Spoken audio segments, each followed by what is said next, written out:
Jangan lupa like, comment, subscribe, dan klik icon lonceng untuk terus update video-video terbaru. Assalamualaikum warahmatullahi wabarakatuh. Wahai sahabatku, semoga sahabatku dalam kondisi sehat walafiat di bawah lindungan dari Allah Subhanahu wa Ta'ala. Ujian nasional akhirnya ditiadakan oleh Presiden Jokowi untuk tahun 2020 ini. Alasannya adalah itu adalah bagian dari upaya memutus mata rantai penyakit virus corona atau COVID-19 dengan cara menghindari kumpul banyak orang atau berkumpulnya para siswa dalam mengerjakan soal misalnya. Jadi ini adalah bagian dari upaya untuk menyelamatkan generasi bangsa Indonesia yang diperkirakan para peserta ujian itu jumlahnya adalah 8 juta. Karena itu maka langkah ini adalah bagian dari yang menurut saya adalah tasarruful imam ala ra'iyah manutun bil maslahah, bahwa kebijakan seorang pemimpin itu didasarkan, digantungkan kepada kemaslahatan masyarakat, kemaslahatan rakyatnya. Karena itulah maka apa yang disarankan untuk social distancing misalnya, bahwa kerja dari rumah, belajar dari rumah, dan beribadah di rumah, diantaranya pula adalah termasuk meniadakan kumpul-kumpul, dan meniadakan kumpul-kumpul itu adalah dengan cara tidak melaksanakan ujian nasional tahun 2020 ini. Wahai sahabatku, kita masih ingat bahwa pro kontra antara perlunya ujian nasional maupun tidak perlunya ujian nasional. Kita bisa melihat berbagai argumentasi. Bagi mereka yang mengatakan bahwa perlu ujian nasional adalah diantaranya adalah kalau misalnya ada ujian nasional saja, para siswa itu tidak belajar dengan rajin. Ada ujian nasional saja itu para siswa tidak belajar dengan sungguh-sungguh. Bagaimana kalau misalnya tidak ada ujian nasional? Jadi ujian nasional adalah bagian dari kekuatan psikologis, pendorong psikologis supaya anak rajin belajar. Itu yang pertama. Dengan rajin belajar, dengan ada ujian, maka mereka akan belajar sungguh-sungguh, dengan belajar dengan semangat. Kalau tidak ada ujian, bagaimana? Nanti nggak semangat. Itu alasan yang pertama diantaranya. Yang kedua adalah supaya ada pengukuran. Pengukuran untuk misalnya dari masing-masing daerah, atau pengukuran untuk tingkat dari daya kognitif seseorang. Jadi dengan diukur model begitu, nanti proses pembelajarannya akan bisa dievaluasi. Bagaimana proses pembelajaran kalau tidak ada evaluasi? Dan evaluasi itu diantaranya adalah harus terukur. Itu bagi mereka yang setuju terhadap ujian nasional dan menolak terhadap gagasan untuk ditiadakan ujian nasional. Tapi bagi mereka yang setuju dihapus saja, alasannya juga banyak dan juga rasional. Pertama misalnya diadakan ujian nasional pun juga penuh dengan ketidakjujuran. Banyak di antara mereka yang tidak jujur. Sekolah untuk meningkatkan prestisenya, akhirnya sekolah itu banyak bekerja sama dengan pihak-pihak tertentu atau melakukan kolaborasi dengan murid supaya nilai sekolah itu tinggi. Jadi ada ketidakjujuran. Pertama alasan prestise sekolah, sehingga sekolah dengan nilai kelulusan 100% misalnya, dengan nilai tertinggi, dia akan prestisenya menjadi naik.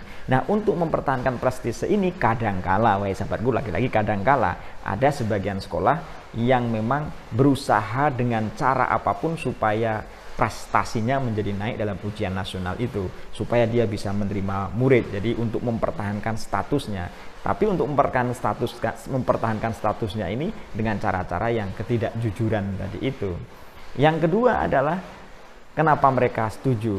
Itu adalah bahwa masing-masing anak itu memiliki bakat yang berbeda, memiliki kemampuan yang berbeda. Ada bagi mereka yang sukanya adalah matematika, mereka diajari matematika.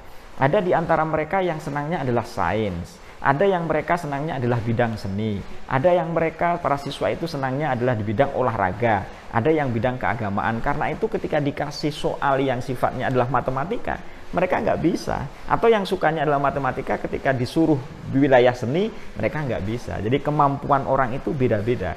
Karena itulah bagi mereka yang tidak setuju misalnya dengan ujian nasional itu, harusnya menggunakan sistem lain.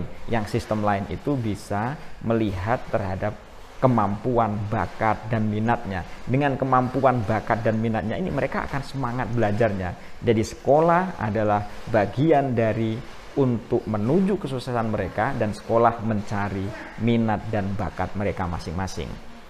Wahai sahabatku, kebijakan Menteri Pendidikan misalnya, kebijakan Nadiem Makarim itu adalah dengan bahwa 2021 itu disepakati untuk dihapuskan. Dan untuk dihapuskan ini, maka usulan dari Nadiem Makarim adalah, Pak Nadiem Makarim ini yang pertama adalah melalui asesmen kompetensi minimum. Asesmen kompetensi minimum, dan yang kedua adalah melalui survei karakter. Jadi apa yang diharapkan oleh Nadiem Makarim untuk meniru model-model pendidikan di barat misalnya melalui sistem philosophy based kurikulum yang berbasis filsafat, kurikulum yang berbasis filosofis gitu. Kurikulum yang berbasis filsafat ini, berbasis filosofi ini adalah sebuah kurikulum yang mendasarkan supaya siswa itu tidak hanya mampu mengerjakan soal, tetapi bagaimana siswa itu mampu berpikir kritis. Tidak hanya mereka itu menjadi tenaga pekerja, tetapi mereka mampu mengerti kenapa pekerjaan itu dilakukan.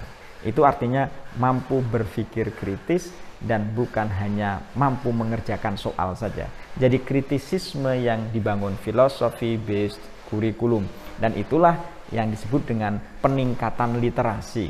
Peningkatan literasi melalui philosophy based kurikulum.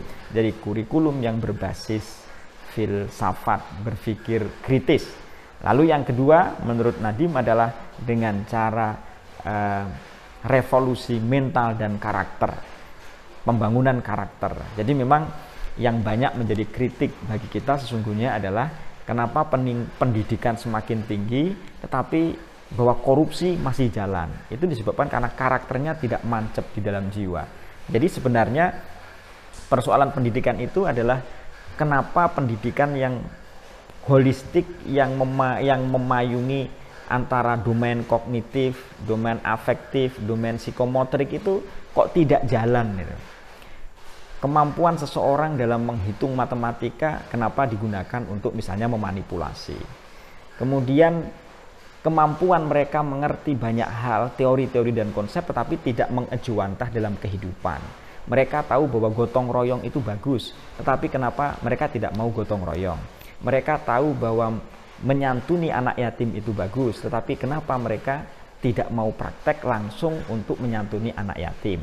Mereka tahu bahwa menghargai orang lain, mendahulukan orang lain, mendahulukan orang tua, antri itu bagus, tetapi kenyataannya dalam kehidupan sehari-hari kenapa mereka tidak mau antri? Mereka malah berebut, ingin lebih dahulu, ingin mendapatkan fasilitas yang lebih dibanding yang lain. Jadi banyak. Pada sisi yang lain, afeksinya juga dari wilayah hatinya juga belum jalan. Kalau misalnya ini mau korupsi, lalu dia berpikir, oh iya ya, uang yang saya ambil ini adalah uang rakyat. Bagaimana kalau misalnya rakyat itu dalam kondisi menderita, masa saya itu berdiri menari-nari di atas penderitaan mereka? Saya menjadi seorang pemimpin ini adalah khodimuhum, sayyidul kaum khodimuhum. Ketua atau pemimpin dari sebuah kaum itu adalah pelayan dari mereka. Masa saya minta dilayani? Itu dari rasa tadi itu. Pendidikan yang berbasis rasa. Pendidikan yang berbasis rasa itu adalah pendidikan yang bersifat resiprokal. Resiprokal itu berarti kalau misalnya saya dicubit sakit, maka saya jangan mencubit orang lain. Kalau misalnya saya itu dibantu orang lain suka, maka saya akan membantu orang lain. Jadi keseimbangan ini tadi, keseimbangan antara kemampuan nalar seseorang kritis, nalar menggunakan logika, kemampuan kognitifnya, itu seimbang dengan pengetahuan yang bersifat psikomotorik, ada kerja, ada praktek. Dan Islam juga mengajarkan ilmu bila amalin kasyajari bila samarin. Ilmu yang tidak diamalkan itu ibarat pohon yang tidak berbuah. Jadi pendidikan memang harusnya mengajari anak tidak hanya pinter hafal pelajaran, tapi dia mau mempraktekkan terhadap apa yang dia ketahui itu. Anak di sekolah diajarkan tentang pentingnya kebersihan, tetapi ketika di rumah mereka tidak bersikap bersih, berperilaku bersih. Anak tahu bahwa menghargai orang tua itu bagus, tapi sampai di rumah tidak menghargai orang tua. Nah ini kan berarti tidak seimbang ini ada problem. Kemudian ditambah lagi dengan afeksi. Afeksi itu adalah penanaman yang masuk ke dalam jiwa dari rasa, dari hati. Itu yang afeksi. Merasakan empati terhadap apa yang dimiliki orang lain. Merasa empati, tidak hanya simpati. Simpati itu lebih rendah dari empati. Empati itu artinya merasakan apa yang dirasakan orang lain. Itu namanya empati. Orang lain miskin, kita ikut merasakan seolah-olah kita miskin sebagaimana dia. Kalau kita merasakan bahwa kita seolah miskin semacam dia, maka kita akan membantunya. Karena kita ikut merasakan, itulah yang disebut dengan empati. Tidak hanya memahami kemiskinan dia dalam bentuk simpati, tidak. Tapi ikut merasakan terhadap apa yang dia rasakan. Jadi wahai sahabatku, bahwa sesungguhnya diadakan ujian nasional atau tidak diajarkan ujian nasional, kritik yang lebih penting bagi kita adalah bagaimana menseimbangkan antara kognitif, afektif, psikomotorik. Dia hafal pengetahuan, mau mempraktekkan terhadap apa yang dia ketahui. Kalau sesuatu tidak baik, dia meninggalkan. Sesuatu yang baik, dia lakukan. Baru yang berikutnya adalah menseimbangkan tentang rasa tadi itu, yang disebut dengan afeksi tadi itu, berempati tadi itu. Karena orang kalau tidak ada empati, dia acuh tak acuh, menjadi makhluk yang individualis. Dia bekerja, tapi bekerja untuk kepentingannya diri sendiri, bukan untuk kepentingan sosial, bukan untuk kepentingan bersama. Jadi ada afeksinya. Inilah problem pendidikan kita saat ini. Tapi ala kulli hal, bahwa akhirnya pemerintah mendiadakan ujian nasional 2020 karena untuk kepentingan masyarakat, tasarruful imam ala ra'iyah manutun bil maslahah, dan yang lebih penting dari itu, ayo kita berpikir bersama-sama bagaimana kemampuan kognitif, afektif, psikomotorik seimbang, sesuai, sejalan. Demikian, semoga bermanfaat. Assalamualaikum warahmatullahi wabarakatuh.